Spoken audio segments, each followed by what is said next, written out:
This is CBS News Bay Area with Juliette Goodrich. Get ready. The Bay Area is about to heat up just as we head into the 4th of July holiday weekend.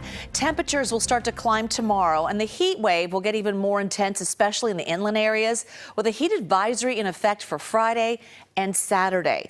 Now, some Bay Area communities, they started selling safe and sane fireworks today, but as Katie Nielsen tells us, with the heat comes extra warnings from firefighters. Fireworks sales officially started at noon this morning. The stand empty. Look at it now. You've got fireworks on every surface, $800 multi-packs to massive fountains, and then even the little stuff, fan favorites like Piccolo Pete's. It's a lot of work the first day. We have to bring all the boxes in. So my back is dead right now. And it's only, what, about 1 o'clock, 2 o'clock? Richard Bichetti is somewhat of a fireworks expert. He's a volunteer with the Rotary Club and Dublin Partners in Education. And for the past 12 years, he's volunteered to run one of the 15 fireworks stands in the city of Dublin. I'm passionate about getting to know families, kids coming. It's fun to watch the kids get excited. Carrying the boxes to and from, I'm not so passionate about anymore, but it's fun to be here. I enjoy the week. What about snakes and sparklers? Dublin is one of 3 cities in Alameda County that still allows fireworks, along with Newark and Union City. All of it is pretty regulated. The proceeds have to go to a nonprofit, and only safe and sane fireworks can be sold. Have fun, but don't let your enjoyment be the next person's loss. Division Chief Randall West with the Alameda County Fire Department says they will be staffing up this 4th of July weekend, but they generally don't see a lot of problems with the safe and sane fireworks. It's the illegal ones, the kind that shoot up into the air, that are much more dangerous.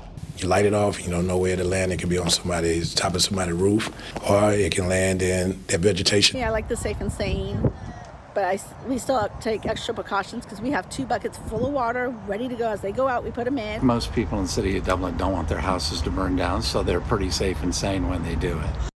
The only fireworks that are allowed anywhere in California are safe and sane fireworks. And if you do have any questions about that, just look for the state fire marshal seal. Every safe and sane firework in the state of California will have this seal on it. So if you do see that seal, you know that you are good to go so long as you are in a city that does allow those safe and sane fireworks.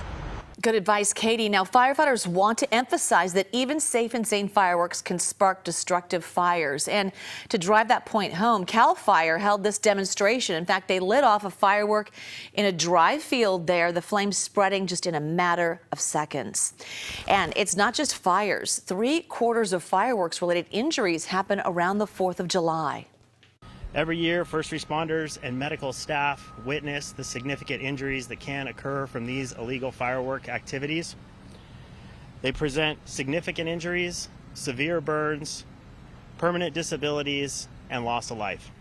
Officials in Santa Clara County say the safest bet is just leaving the fireworks to the professionals. And there are plenty of fireworks shows happening around the Bay Area on the 4th, among them downtown San Jose, Concord, Livermore, Petaluma, and of course the big one in San Francisco. And today, Santa Clara County officials also took time to warn about another lurking danger in the coming days. We're talking about the heat. If it's going to be high temperatures, please dress accordingly with light, cool clothing. Be sure to hydrate so we don't have any sort of heat-related activities and heat-related injuries. For more on the incoming heat, let's bring in First Alert Chief Meteorologist Paul Hagan. I know it's coming. It just hasn't felt like it quite yet. No, I mean, and you wouldn't know it by looking outside, say, the KPIX world headquarters here in the financial district. It's foggy out there, but things are going to change the next few days. Let's take a look at the 4th of July 4-day weekend forecast. 4-day weekend for a lot of folks since 4th of July falls on a Tuesday this year. Inland temperatures are going to be hot, especially Saturday and Sunday, and then we back down pretty quickly to closer to or even slightly below average temperatures Monday and Tuesday. It'll be warm around the bay this weekend, but still comfortably cool along the coast. This is an inland heat wave in store for us. That's where the heat advisory is in effect from 11 a.m. Friday through 11 p.m. Sunday. Those inland high temperatures ranging from a lot of 90s to the hottest spots far inland in the North Bay and the East Bay, reaching up to or a little above 100 degrees. So make a plan to stay hydrated and find some air conditioning whenever you can. Now, if you're going to be heading out to the Alameda County Fair, it's going to be hot beginning already tomorrow. Temperatures up to just above 90 degrees, but then into the mid-90s 70s on Friday, close to 100 degrees in Pleasanton on Saturday. That's the peak of this little heat wave. We'll start backing down slightly on Sunday, but it's back to pretty comfortable temperatures in time for the 4th of July itself on Tuesday. Come back with the full 7-day outlook in just a few minutes. Like I said, just a little heat wave. Just a little heat wave. Just a little one. All right, thank you. Well, a lot of us will be heading to the beach to cool down over the weekend, but you may want to pick and choose where you go. Pacifica's popular Lindemar, for example, is among the 5 Bay Area beaches that made this year's Beach Bummers list. The annual study looks at fecal bacteria and other pollutants. Pillar Point and Half Moon Bay also made the list. But one peninsula community did even worse. 3 beaches in Foster City made the top 10 list. Our Kelsey Thorne shows us some longtime residents may be to blame. Francisco Contreras and his family just moved to Foster City a few months ago. He told me he was initially excited to live in a quiet neighborhood by the bay and even more excited to take advantage of one of the many small beaches lining the city's lagoon. I had an idea like getting in the water with my dog, but then they say like no, like there is the water is toxic, it's polluted. So soon after moving here, Francisco learned that Foster City's beautiful lagoon has a bacteria problem. The issue is so bad that, according to the organization Heal the Bay, which puts out a beach report card every year, Foster City has 3 of the top 10 most polluted beaches in the state.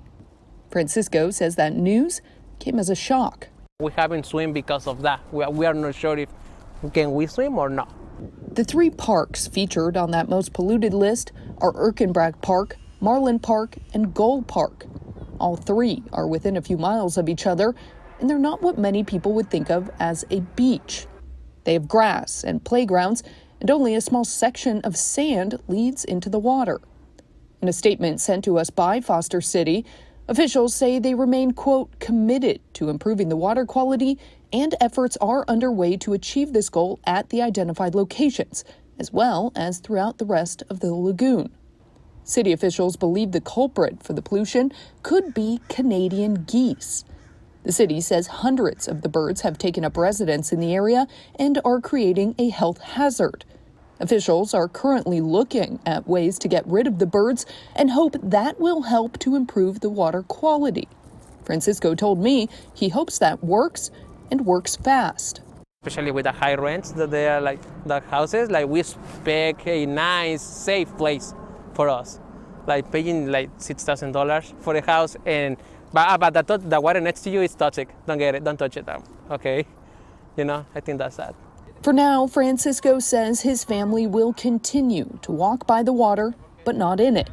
He hopes one day, soon, the city finds a solution to the problem, so his kids and his dog can enjoy the beaches they were initially so excited to move close to. At last count, about 350 geese have taken up permanent residence in the Foster City area. Fencing has been put up around waterways, and workers regularly power wash the walkways.